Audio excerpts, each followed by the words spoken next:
Buenos días, maestra Alfega. Nosotros somos el- los alumnos Luis Eduardo Nájera Reta, Eric Eduardo Dueñez Garza, Sergio de Jesús Cáceres Esqueda, José Alfredo Rodríguez Tustaita y Paula Sofía Garza Sánchez. Estamos presentando en su materia de fisiología del ejercicio lo que será nuestro trabajo final, nuestro PIA, y pasamos con nuestro compañero Eric.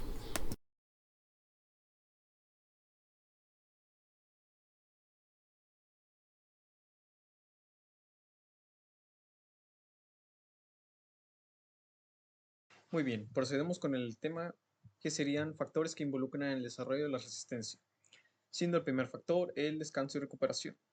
Con esto me refiero a que un factor que influye en el desarrollo de la resistencia, como antes mencionado, es que tenemos que tener un adecuado descanso y proceso de recuperación, ya sea que después del entrenamiento dormamos nuestras 8 horas, las cuales son necesarias para que el cuerpo lleve a cabo los procesos de recuperación, ya que como nosotros sabemos, bueno, el cuerpo lleva a cabo estos procesos siempre y cuando estemos descansando lo suficiente.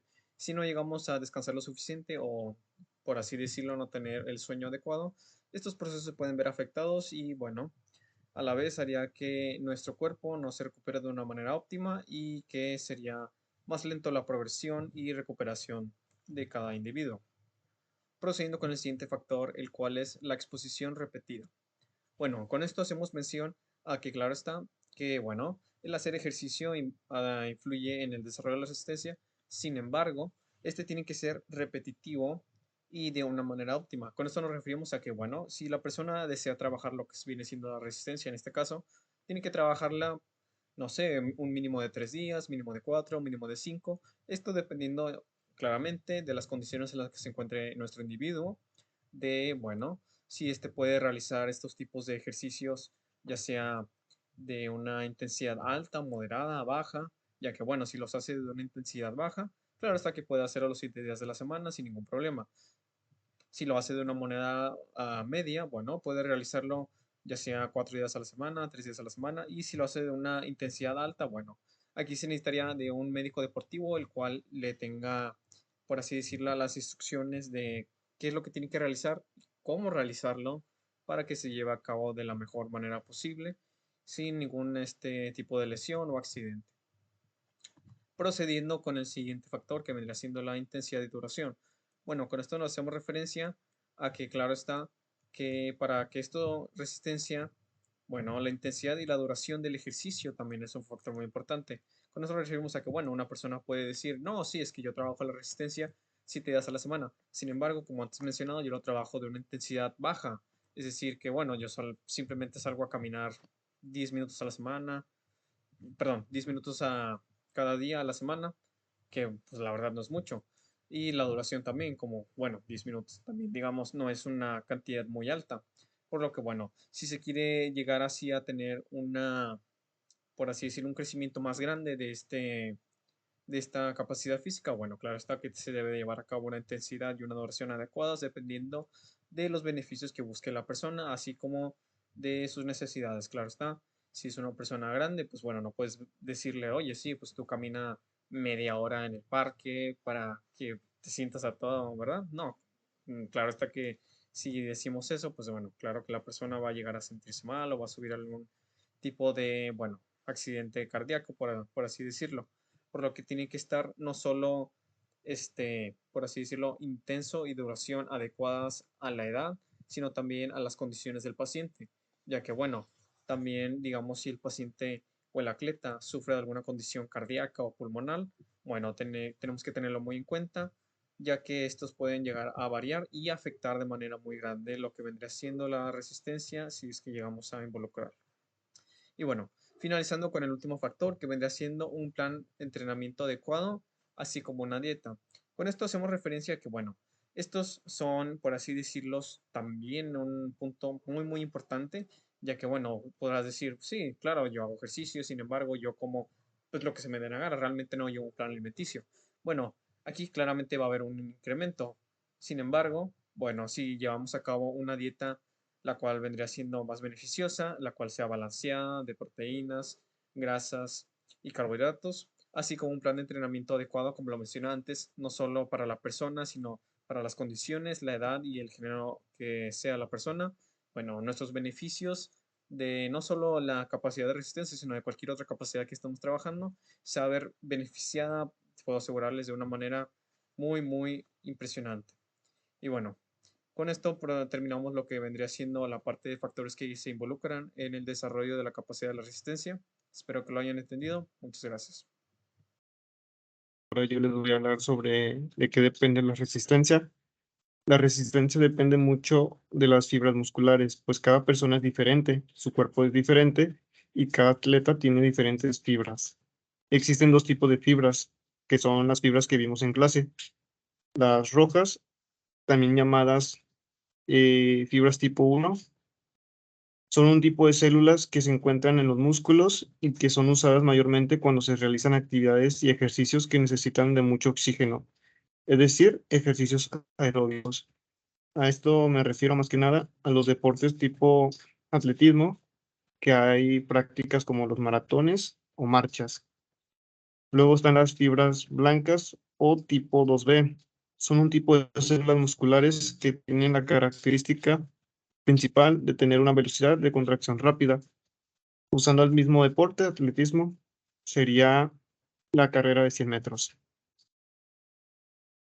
Pero la resistencia no nomás depende de eso, también depende de otros factores como el porcentaje de grasa, el peso, el somatotipo, que es el tipo de cuerpo, la edad y el género. ¿Cómo saber si un atleta es bueno o malo? Bueno, para esto existen muchas maneras para identificar la efectividad, que tiene un atleta en esta capacidad. Una de estas sería las evaluaciones que se hacen en los centros de salud o en los exámenes clínicos, y en el otro serían las pruebas físicas. La mayor prueba que se vio en clase fue el consumo máximo de oxígeno. Esta representa la capacidad máxima del individuo de sintetizar la energía en presencia de oxígeno. La resistencia está directamente relacionada con el consumo de oxígeno y la cantidad de este elemento que se obtiene a través de la respiración para posteriormente ser distribuido a los músculos. Bueno, también existen varias pruebas. Una de ellas sería el test de Cooper. Esta es una prueba de resistencia que se basa en recorrer la mayor distancia posible en 12 minutos a una velocidad constante. Sirve para evaluar tu resistencia física en una relación con el resto de personas de tu misma edad y sexo.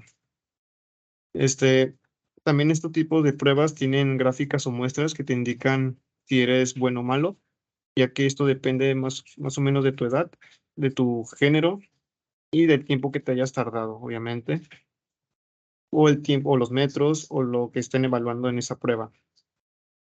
Entonces ya con las muestras te indican si eres bueno o eres malo. Eso sería todo de mi parte. A continuación, mi compañero Alfredo.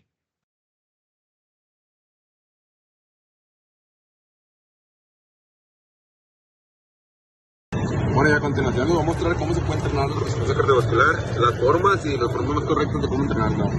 Primero que nada, pues hay que recalcar que la resistencia cardiovascular se puede desarrollar de múltiples formas. Por ejemplo, de este modo les mostraré dos, que son los más comunes, que es en sistemas continuos y sistemas fraccionados. Los sistemas continuos se caracterizan por la aplicación de un estudio o carga interrumpida a lo largo de un tiempo prolongado, donde se busca el incremento de la capacidad aeróbica. En los sistemas fraccionados implican un trabajo anaeróbico importante y son entrenamientos en los que se alternan intervalos de trabajo o intervalos en reposo. De igual manera, como podemos observar en la siguiente diapositiva, en los sistemas continuos pues existen dos tipos aparte, que se podría decir que es sistema continuo armónico y continuo variable. El armónico se caracteriza porque posee una intensidad constante y consiste en correr de forma interrumpida una distancia pues ya establecida, ¿verdad? Y en el sistema de entrenamiento básico para el desarrollo de la resistencia aeróbica, la frecuencia cardíaca o la FC debe situarse entre 140 y 160 latidos por minuto. Y en el continuo variable, posee una cantidad fluctuante y consistente de un entrenamiento basado en cambios de ritmo. Esto pues va a depender de la frecuencia cardíaca, ¿verdad? Y por último, de igual manera como les comenté, existen otros que son sistemas fraccionados. Estos se pueden caracterizar, o más bien se dividen en repeticiones, que pues es con una pausa completa entre los esfuerzos. Por ejemplo, el entrenamiento en series, por ejemplo, biseries, triseries, superseries, etcétera. Y los interválicos, que estos son una pausa activa o incompleta de los esfuerzos y implican un trabajo aeróbico, como podrían ser correr, hacer cardio, bicicleta, etcétera, etcétera. ¿Cómo medir la resistencia aeróbica? La resistencia aeróbica es una de las formas de resistencia del cuerpo humano, es decir, su capacidad para realizar continuamente una actividad o un trabajo durante el mayor tiempo posible. En el caso de la resistencia aeróbica, esta capacidad se refiere específicamente a la respiración y el balance de oxígeno interno del cuerpo humano, así como a los distintos ritmos de aguante de los que es capaz. Puede clasificarse como corta, mediana o larga aeróbica. Corto sería entre 2 y 8 minutos y largo sería de más de 30 minutos. La resistencia aeróbica se mide con un test de VO2 max o midiendo el tiempo necesario para caminar o correr una milla. El VO2 max es igual al consumo de oxígeno. Este puede ser caracterizado como un factor de ser capaz de determinar la capacidad y la preparación de un deportista para apoyar algunos de los ejercicios y actividades aeróbicas. El término se refiere a la cantidad máxima de oxígeno que un individuo puede llevar a cabo durante el ejercicio de alta intensidad. Para medir el consumo máximo de oxígeno se requiere de un esfuerzo físico. Esto normalmente se hace en una cinta o en una bicicleta. El procedimiento que se debe realizar en el laboratorio con el apoyo de deportes. También, el consumo de oxígeno de un jugador se convierte en una relación lineal con la intensidad del ejercicio. Hay un punto en el que hay un cauces en el consumo de oxígeno, lo mismo que la intensidad del ejercicio aumenta. Es decir, precisamente en este aspecto en el que se pueden identificar en el consumo máximo de oxígeno. Las personas que no son deportistas profesionales podrán optar por una prueba simple llamada One Mile Walk Test para evaluar su consumo máximo de oxígeno. Esto es lo mismo, empieza caminando poco a poco y aumenta la velocidad poco a poco, hasta llegar a una velocidad muy rápida. Para una mayor precisión se recomienda que se realice la prueba en la pista de carreras de un lugar. Cambios fisiológicos generales en la función del cuerpo humano. Cuando comenzamos un entrenamiento de resistencia, sobre todo después de estar inactivos o de no tener mucha regularidad entrenando, se produce incuestionablemente una mejora en el rendimiento de esta capacidad, pero este es solo el resultado final para que se produzca. Ocurren una serie de cambios fisiológicos en el organismo y a continuación los explicaremos para que puedan entender el motivo de la mejora que están alcanzando, no solo en el rendimiento, sino también en nuestra salud. Bueno, en este resumen son 6-7 cuadros. El primero es el incremento armónico del tamaño del corazón, la mejora de la vascularización de las arterias con los capilares, la disminución de la frecuencia cardíaca en reposo, el incremento del volumen plasmático y masa total de la hemoglobina, el aumento del consumo máximo de oxígeno, la reducción de la frecuencia cardíaca para una intensidad submáxima y el aumento de la capacidad oxidativa y la utilización de las grasas en el ejercicio. También podemos ver un aumento en las fibras musculares. Las fibras 2B son las fibras de mayor tamaño con bajo contenido en mioglobina, que esta es de baja capacidad oxidativa. Tienen alta capacidad glucolítica y se reclutan solo cuando se requiere un esfuerzo muy rápido y muy intenso, como en halterofilia, lanzamientos o saltos máximos. También las fibras tipo 2 parecen tener un incremento mayor que las tipo 1, tras realizar el entrenamiento contra resistencia. Varios estudios observan, de hecho, un crecimiento 50% mayor en las fibras rápidas respecto a las lentas, aunque sí que es cierto que existen diferencias interindividuales. También, las fibras musculares tipo 2B en el ejercicio de resistencia provoca un aumento de las mitocondrias capilares, la mioglobina y las redes capilares en las fibras SO. Los atletas de resistencia tienen un alto nivel de fibras SO en relación con los otros tipos de fibra. El ejercicio de resistencia provoca hipertrofia y también vemos un aumento, un cambio en la frecuencia cardíaca. De una persona que es sedentario y que no realiza ejercicio físico oscila entre 75 y 80 pulsaciones, esto por minuto. Sin embargo, cuando esta persona empieza a realizar ejercicio, pueden aumentarse hasta 190 pulsaciones por minuto. Bueno, este es como un pequeño resumen en estos 4 círculos sobre las diferencias entre una persona no entrenada y una entrenada. Frecuencia cardíaca de un corazón entrenado va normalmente a 60 latidos por minuto, que es igual a 3600 por hora. 3600 latidos por hora por 24 es igual a 86.400 latidos por día. Y 86.400 latidos por día calculándolo por 365, es igual a 31.536.000 por año. También la frecuencia cardíaca de un corazón no entrenado es de 80 latidos por minuto, que nos da un total de 4.800 por hora. Y de esos 4.800 latidos por hora multiplicados por 24 nos da 115.200 por día. Y de los 115.200 por día, si lo multiplicamos por los 365 días del año, nos da un total de 42.048.000 por año.